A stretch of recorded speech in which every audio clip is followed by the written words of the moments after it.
Over the last 3 weeks, I collected a large amount of data about how APAC attacks. I looked at Clubhouse, Cafe, Consulate, and Coastline due to their more favorable attacker win rates.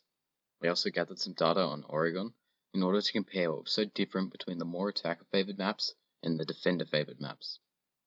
If you also want to know some more detailed reasoning about why I left out Theme Park and Villa, please read the description below. Throughout the rest of this video, I'm going to be using a few terms that may not match your definition, so I thought I should go over them. Advantage is the first term, and it means whenever the attackers gain a 2-man advantage. So your 5v3s, 4v2s, 3v1s. Disadvantage is the exact opposite. Whenever the attackers were in a 3v5, 2v4, or 1v3 situation, it was classified as a disadvantage. The reason for this is so that we can see how often teams were throwing away a man advantage, since you shouldn't really lose if you go 2 men up. The only problem with this style of recording data is that there were a few special cases. So imagine a scenario where it's 5-on-5 and the defenders get the first pick. So now it's a 4-on-5 and the defenders get another pick. It's 3v5. However, the attackers are able to trade out that kill straight away. So now it's a 3v4. Technically, the defenders had an advantage, but they weren't really able to use that advantage. That's why the 2-second rule exists. This means that in order to register an advantage or disadvantage, the team had to have the 2-man difference for longer than 2 seconds.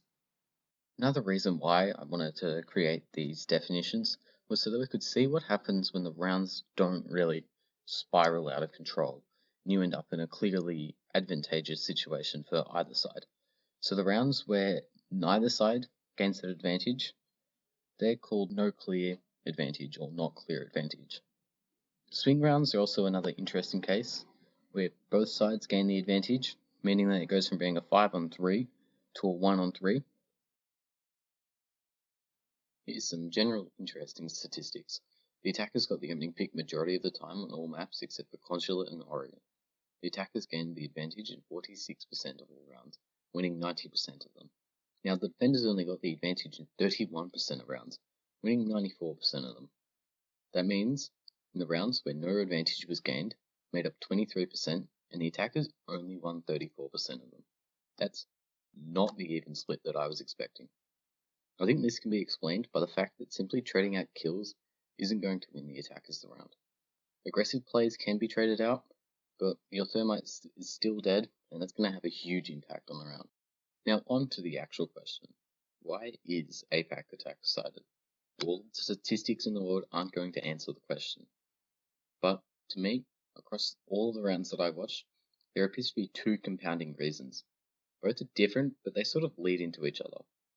The first reason, how often the attackers were getting the opening pick. One thing seemed to stand out to me the whole time. The attackers were just so much better at getting the opening pick. Across all 5 maps, they got that vital first pick 54% of the time. Some of the blame can be placed on how aggressive defenders were being throughout the round. The attackers would sometimes just pick up the defender for free. Spawn peeking, ill-advised runouts, and just generally aggressive plays all contribute to this. Except, then what about the maps where the defenders are getting the opening pick just as often, such as Consulate? They got the opening pick in 51% of rounds, yet only won 48% of all the rounds. That's where my second reason comes in. I think that the attackers are forcing the defenders to feel uncomfortable, and are forcing the defenders to take a risky gunfight. I'd like to welcome you to the idea of flooding. It's where the attacking team swarms or rushes the site and wins their gunfights. Now calm down, I know what you're thinking. What's so different between this idea of flooding and just a normal good execute? Well, let's walk through some key steps for a good solid attack and execute. A good attack will have 3 goals or 3 steps that they want to complete. Step 1, get map control. Step 2, get man advantage. The last step is the execute, where you swarm the site and then decide to go for kills or plant. That's the basis for a good attack. So where does APAC differ? Well, they tend to ignore the first 2 goals and just attack the site. They don't need man advantage or solid map control. They just need a doorway or an external wall, and they will force you to win your gunfights. Sure, not every team does this, and it certainly doesn't happen every round, but most teams seem to fall back on this. APAC teams will try and rush the site. They'll do it without man advantage, with man advantage, and with 3 minutes left on the clock and no minutes left on the clock. It forces the other team to take gunfights and can help increase the chances of the attackers winning. In a game like Siege, where the attackers have better weapons than the defenders, chances are the attackers will come out on top.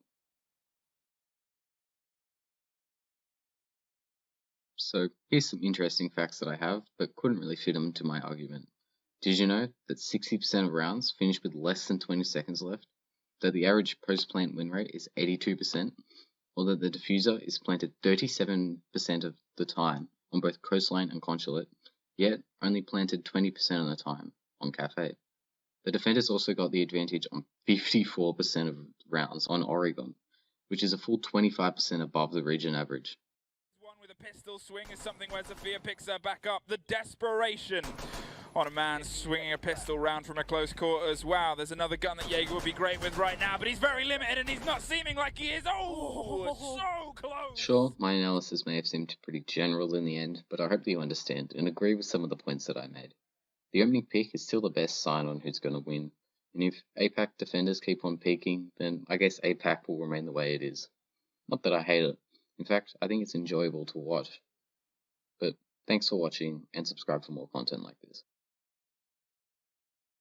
Find any of these talent players as of yet. They're being patient, and as they're right now trying to cut across, he's checking the wrong angle of this bar doorway right here. Simatuki will be able to find one that's a quad kill. Knows where the last player is. It's only up to tomorrow right now. He cuts across. The game sense on this man is so good, and he goes for the pre-fire and he gets it. It's the ace.